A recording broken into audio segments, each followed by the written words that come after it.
پر ناز بھی ہے۔ اگر اللہ نے ہمیں رسول بے مثال دیا تو یہ امت بھی کم نہیں دی، اس کی امت کی بھی بڑے درجے۔ اگر اللہ نے ہمیں ہمارا نبی، ہمارا رسول، شفیع المذنبین پیغمبر، رحمت للعالمین پیغمبر چن کر دیا تو اس امت کو بھی چن کے رکھا۔ یہی وہ بہترین امت ہے جسے قیامت والے دن بھی باقی امتوں پر گواہی کے لیے بلایا جائے گا۔ لیکن بلایا کیسے جائے گا؟ آپ جانتے ہیں کہ Islam is a complete code of life.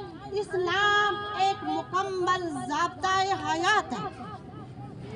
اسلام ہی کی وجہ سے تو ہم مسلمان ہیں۔ اسلام ہماری جان ہے، اسلام ہماری پہچان ہے، اسلام ایک دستور حیات ہے، اسلام ہماری شاہ رگ ہے۔ اسلام کے بغیر ہم زندہ نہیں ہیں اور اسلام کے بغیر ہم کچھ نہیں۔ لیکن میری ماں اور بہنوں، جہاں اسلام نے ہمیں ہر زندگی کے شعبے میں عزت دی، ہمیں ماں بنایا تو جنت دی، ہمیں بیوی بنایا تو وراثت دی، ہمیں زندگی کے ہر شعبے میں بلند رکھا، وہاں اسلام نے تلک حدود اللہ بھی قائم کی۔ اسلام نے لاوارث نہیں چھوڑا۔ الیوم اکملت لکم دینکم واتممت علیکم نعمتی۔ میرے پیغمبر، آج ہم نے آپ پر اسلام مکمل کر دیا۔ اور یہ وہ اسلام نہیں ہے کہ جو آپ کو ادھر ادھر سے جائلوں سے سننے کو ملا۔ اسلام نے تو زندگی کے ہر شعبے میں رہنمائی کر دی ہے، چاہے وہ سونے کے آداب ہوں، جاگنے کے آداب ہوں، اٹھنے کے آداب ہوں، لیٹنے کے آداب ہوں، ازواجی زندگی کے آداب ہوں۔ زندگی کے ہر شعبے میں اسلام وہ دین ہے جس نے لیٹرین سے لے کر واش روم جانے سے لے کر بیت اللہ تک کے سارے آداب سکھا دیے۔ اسلام وہ دین ہے۔ اور پھر عورت کو اپنے سیرت و کردار کو تو اور بھی مضبوط ہونا چاہیے۔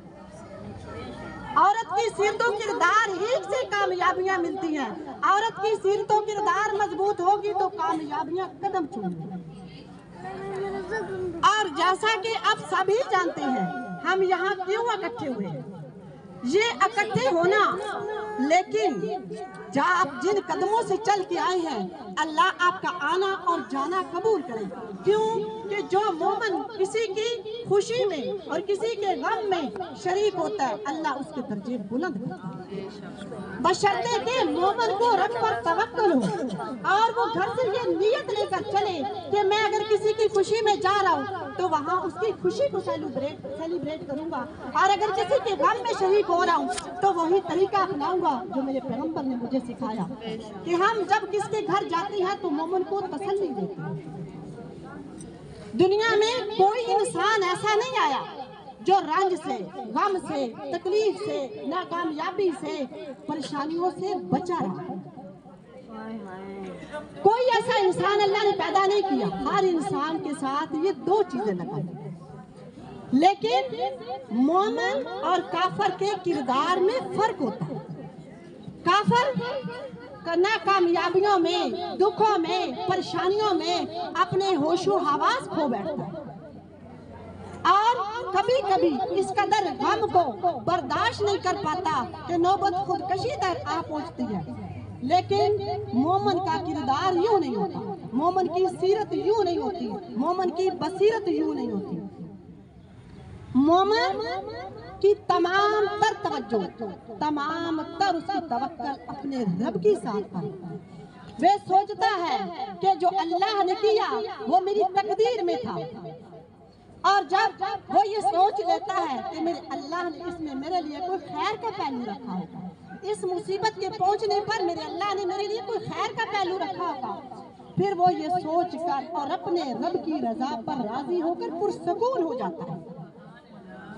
نبی صلی اللہ علیہ وسلم نے فرمایا کہ مومن کا بھی عجیب معاملہ ہے، مومن کا بھی عجیب معاملہ ہے۔ اگر اسے رنج پہنچتا ہے، اگر اسے رنج پہنچتا ہے، دکھ پہنچتا ہے، تکلیف پہنچتی ہے تو وہ اس میں بھی اللہ کا صبر و شکر صبر کر جاتا ہے، اللہ اسی کو اس کی خیر و عافیت میں بدل دیتا ہے۔ اور دوسری جانب اللہ نے فرمایا اگر رب العالمین سے کوئی